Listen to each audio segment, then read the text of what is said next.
तर आता हे जे बैलगाड्या शर्यत असतात, आता इकडच्या भागात ते पुशेगावचे वगैरे ती पद्धत वेगळी असते, दहा ती दहा. वेगळी आहे. आणि तुमच्याकडे कशी पद्धत असते? आमच्याकडे अशी पद्धत असते की आमच्याकडे कुठल्याही प्रकारचा त्याच्या मागे माणूस उभा राहत नाही, त्याला मारत नाही.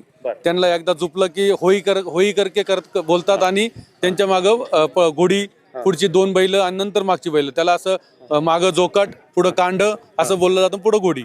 आणि हे मग ते टोटल 12 सेकंदाच्या आतमध्ये तिथं निशाणवाला असतो, तो फडकवतो. त्याच्यानंतर तिकडे घड्याळ दिसतं, घड्याळामध्ये मग जेवढा आकडे पडतात त्या हिशोबाने त्याचं गिनले जातात नंबर. त्याला कसली शर्यत म्हणतात?